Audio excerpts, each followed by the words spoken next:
My name's Angelo, and welcome to WeWant Picks. I'm going to break down my bets for UFC 297, but before I do, let me give you $50. Anybody who goes to WeWantPicks.com/bets and signs up with any one of our partners gets $50. It's very simple. It's affiliate marketing. You're going to go to the website. You're going to click on the link, make an account, make a deposit. They're going to pay me, and I'm going to slice off some of that money and give it right back to you. WeWantPicks.com/bets. Sign up, make a deposit, and we send you $50 as a thank you. Let's take a look at the wild success that has been 2024 so far.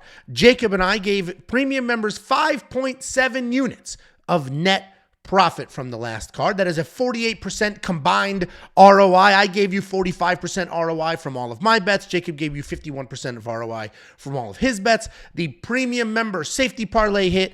Everything went well at UFC Vegas 84. Let's hope to ride that success into UFC 297. This is objectively a trickier betting card than the last one was, but I still think we found our spots. If you're not a premium member, become one. It's only $10 a month. You're going to unlock every single bet we have, every single pick. You're going to unlock tools, insight, information, and the safety parlay. The safety parlay is a premium member only parlay. It hits at a 70% rate, and it continues to be a wild success story and a pillar of stability in this community. WeWantPicks.com. Click Become a Member at the top. It is only $10 a month. I mentioned you will get all the bets, all the picks, all the round line leans, but you're also going to get tools like the line movement tracker. This is going to give you opening odds, current odds, win probability, and line movement for every single fighter on every single card. So you can monitor that movement, find your spots, wait until the odds get a little better, or jump on before they get far too wide.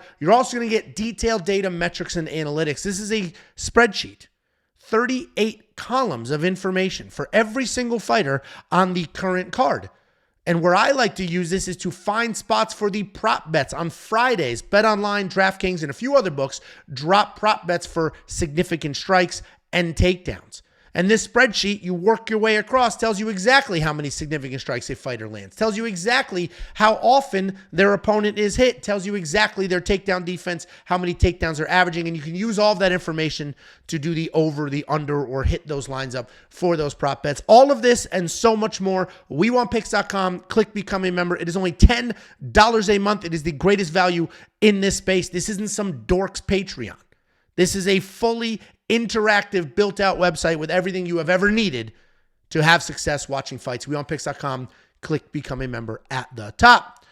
Let's talk about this card specifically. I mentioned UFC 297, objectively a tricky betting card. Anybody who tells you otherwise is crazy.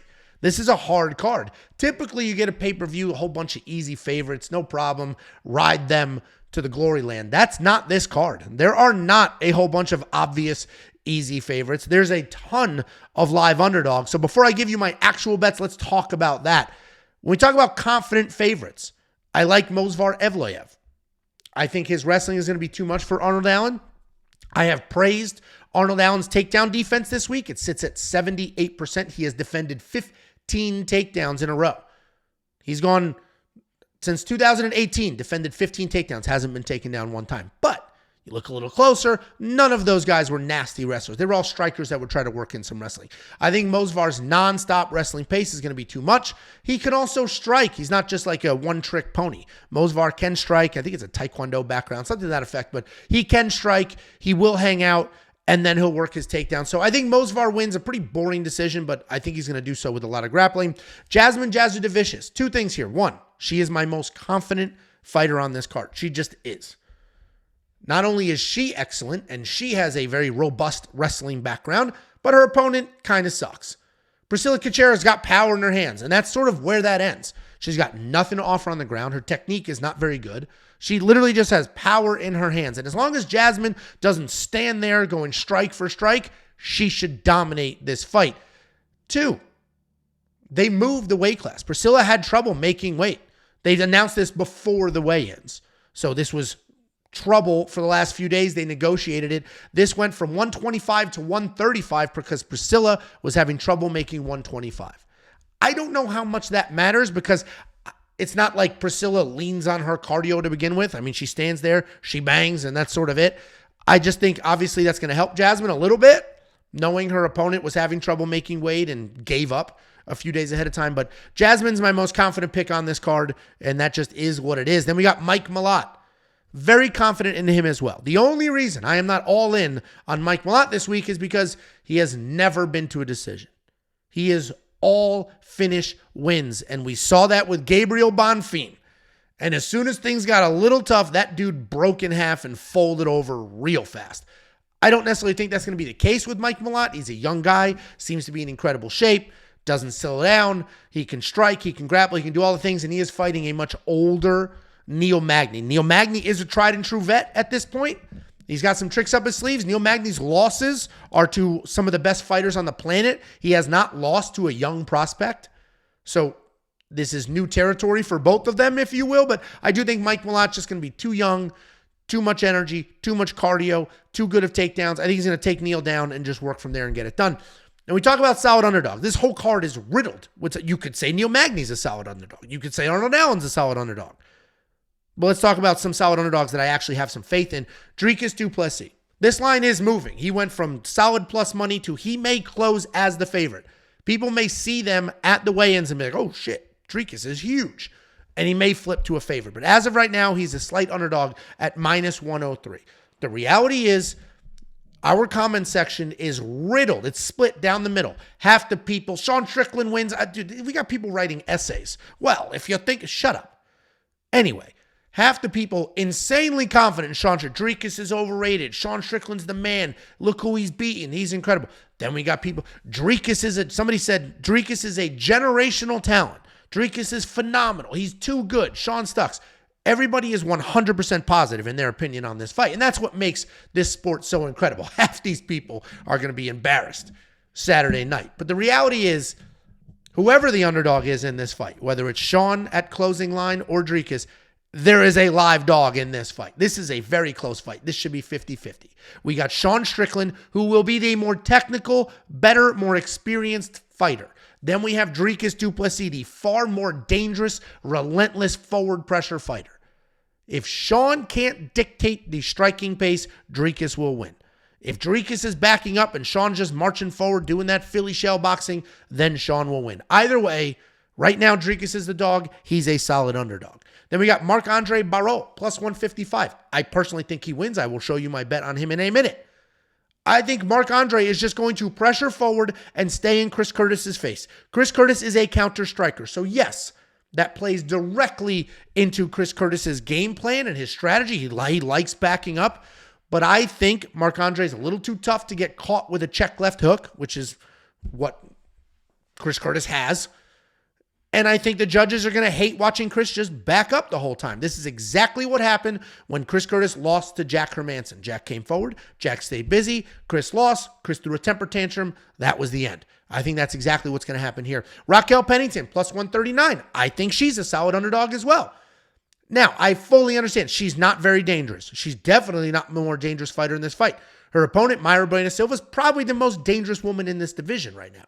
But Raquel Pennington is a tried and true vet, has fought some of the best women on the planet, and does have the skills to win this fight. She can literally just come forward, hold Mayra against the cage, get a couple of takedowns, wet blanket, take a nap, the most boring fight of the night, maybe even of the year.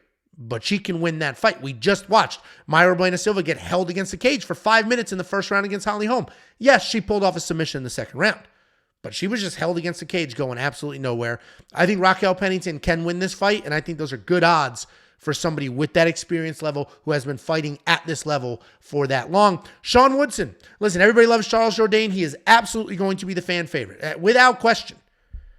But Charles Jourdain is a fun, exciting guy who likes to come forward, keep fights ugly and dirty. Sean Woodson is a very technical boxer who we just saw in his last fight knows how to grapple. He took down Dennis Bazooka, I believe, 3 times in that fight. And Dennis was supposed to be the high-level wrestler. My point here is Sean Woodson he's going to be the better boxer. Better striker, I don't know, right? It's MMA. There's more than just hands. But he's going to be the better boxer in this matchup, without question. Then if he wants to shoot some takedowns, Charles Jourdain has some trash takedown defense. I think Sean Woodson is a live dog here. I have picked Charles Jourdain to win this fight, but I think Sean Woodson is a very live underdog. Look at these odds. I had this exact same narrative last week with Nicholas Mata. I picked the other side, but I said, do not bet on Tom Nolan. Nicholas Mata is too good to be a 3-1 dog. And this is a similar story with Sean Woodson. Then we got Jimmy Flick plus 184. Those odds are crazy. There are people betting on that fight.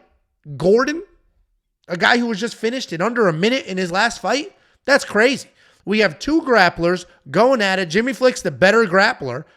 Gordon's going to be the better striker. So if Gordon wants to grapple, he's going to be in some trouble. If he somehow has the control to only strike, he can win this fight. Either way, there should not be a 2-1 underdog in this fight. There just shouldn't. The fact that Jimmy Flick is plus 184, I get it. These guys both look like ass in their last fights. They both did. So I don't know why one of them's a 2-1 dog. They both looked terrible. Either way, Jimmy Flick, these are crazy odds for a guy that has those submission skills fighting another grappler. Here's my actual bets. This is what I did with my money. I don't have a ton of money going this week. I only have 3.5 units out the door. Everything goes well. I more than double my money, so more than a 100% ROI. I get 7.21 units back. I mentioned Raquel Pennington, Marc-Andre Barrault. I'm not going to go through all of those reasonings again because I just did that, but I only have a quarter of a unit on them. I was hoping the odds would go crazy and then I could double down, but the Raquel line basically stayed exactly where it was, and the Marc-Andre Barrault, where is he sitting right now? Plus 155. So basically the exact same odds. So I didn't end up pouring more money on that, but I think they win for all the reasons I just mentioned, but I fully recognize they're underdogs. I recognize how dangerous Mayra Bueno Silva is. I recognize how powerful Chris Curtis is. Chris Curtis is going to be the better striker here. The reason I think Marc-Andre can win is literally just forward pressure and Canadian judges. That is why. Then I do like the Chris Curtis Barrault over 2.5 rounds. The reality is, yes, Chris Curtis has that one-punch knockout power in his left hook and only his left hook. But Marc-Andre is pretty tough. Chris Curtis can go the distance. Marc-Andre can go the distance. I think this fight goes all 3 rounds. Minus 130, only a half a unit on that. Then I parlayed Jasmine and Mike Malott. I'll be honest with you. That was going to be my safety parlay. And the only reason I pulled it out and said, you know what, I'm just going to make this a regular parlay and not the safety parlay is Mike Malott. I trust Jasmine. I'm not worried about the Jasmine side. I am worried a little bit about the Mike Malott side. We have never seen him in a dogfight. We have never seen him go to a decision. We have never seen him fight somebody with the skill level, the experience, or anything that Neil Magny has. Mike Malott should be fine. That is why I spent my money and bet on this fight. But to call it the safety parlay, I left that alone. You're actually going to get better odds in the safety parlay. We'll talk about it in a minute. But I do think the two of them will win. I honestly should make that the safety parlay, but it's a little too late now. Then I parlayed a couple of round lines that I liked. We did Pennington, Bueno Silva over 4.5. That should go the distance. I do not see Raquel Pennington getting finished. And I think Mayra Bueno Silva, was going to get worn down. And I already mentioned I think Raquel wins, but regardless, even if Raquel loses, I think this goes to a decision. And then the main event over 1.5. Listen, Strickland is tough. Du Plessis is tough. There'll be a dogfight. They'll go at it. I think we'll get more than 7.5 minutes of fighting out of that main event. Neither one of them are. Dricus is dangerous. He's got a bunch of finishes, but they're not super early, 30-second, boom, knockout finishes, right? He's grinding people down, wearing them down, finishing them later in the fight. So I think we're good parlaying the two of those. Half unit on that, plus 152. And then we have the safety parlay. This is for premium members only. It is a wild success. Plus 113. Those are the best odds you're going to get on a premium safety parlay in a very long time. And a lot of it, because I have a whole explanation on the website why that is a safety parlay. I talk about who I wanted, who I didn't want, what I was worried about, and how I ended up with that safety parlay specifically. So make sure you read that to understand the logic there. And if you'll notice, I don't have a lot of exposure here. What ends up happening to a lot of these bettors, and this could have happened to me as well, right? You'll see Jasmine. Jasmine's my most confident fighter on this card. Let's say I ran with that. And I had Jasmine in 4 different parlays. Well, all of a sudden, things don't go that way, right? She loses that fight. We have seen huge favorites lose before. She loses that fight. Now I just killed 4 parlays instead of 1. I do not like to be overly exposed to anybody. So the only double dipping I have is I picked Marc-Andre, and then I did the over rounds on that fight. He could still lose the fight. I could still win the round prop, and we're good. Either way, safety parlay plus 113. I always put one full unit on the safety parlay, and that is how they track it. Here's a closer look at the safety parlay. As I mentioned, this continues to be a shining star in the volatile world of betting on MMA. I invented the safety parlay. I've been on a sort of a crusade this week reminding people of that, because as we grow, we're cruised past 20,000 subscribers. We're going to cruise past 3,000 premium members. As we grow, people look at us. They say, wow, they're successful in this space. Let me copy what they do so that I could try to be successful. I get it. It happens to everybody. And if I told you I didn't do that to get where I am, then I'd be lying. But people are out there using the term safety parlay. I invented the safety parlay. I own safetyparlay.com. Go to safetyparlay.com. See where it sends you. So anybody out there saying my safety parlay is, just know they watched this, they stole the idea, and they ran with it. Totally fine. That's the world we live in. But my safety parlay continues to be a wild success. It hits at a 70% event rate. I am legitimately proud of this. I mean, if you don't know by now, betting on UFC is tricky. It is. How many times have we seen massive favorite one-punch loss? How many times have we seen bad decisions? How many times have we seen weird judge stoppage? All of that makes UFC the most volatile sport to bet on, far more than any other sport. Football has generations worth of data, and it's a whole team. And yes, there's giant upsets. We just saw that with the Cowboys, but not like this. So to have a safety parlay, to have a parlay that has hit 5 of the last 6 pay-per-views, 7 of the last parlays we put on the board, to hit at a 70% rate in this sport, I'm insanely proud of that. Wildly successful. WeWantPicks.com. Click Become a Member at the top. You can unlock it. We do one for every single event. Here's a sample of Jacob. Jacob has 7 total units on the board. I'm just going to give you 2 of his bets. The rest of them are for premium members only. He's got Garrett Armfield. That is his lock of the week. He got him at plus 140. Go watch his lock of the week video. You'll find out exactly why he is confident in Garrett Armfield. Then he's got another little teaser bet here I'll give you. Johan Lioness wins by KO TKO plus 130. Solid plus odds on a 2-1 favorite. And finally, here's a little look into BetOpenly. If you don't know what BetOpenly is, the first slide I showed you had the BetOpenly odds.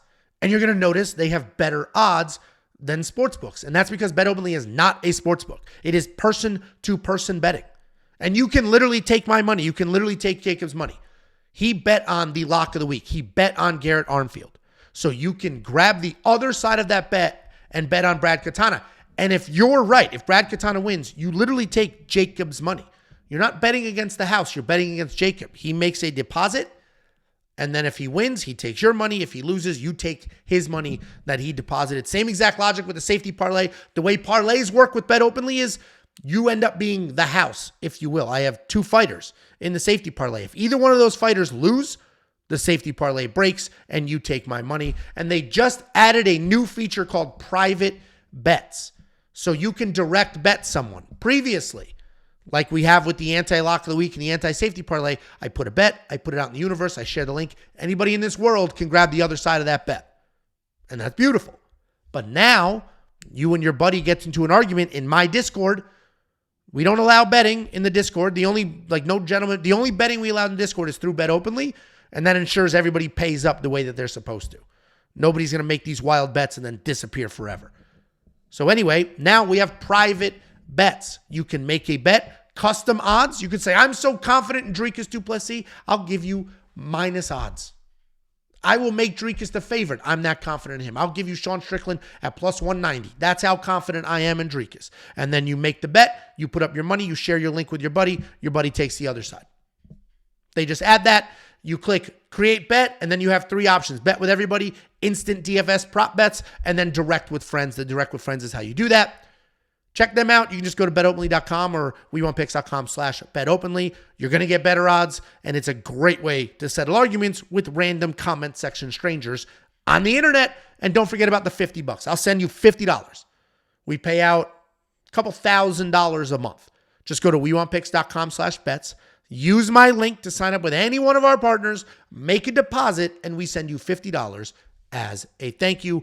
Good luck this weekend. It's the first pay-per-view of the year. It is a tricky card. There is no reason to go berserk. You can see I was pretty controlled. Hopefully, you have as much success as we had last week.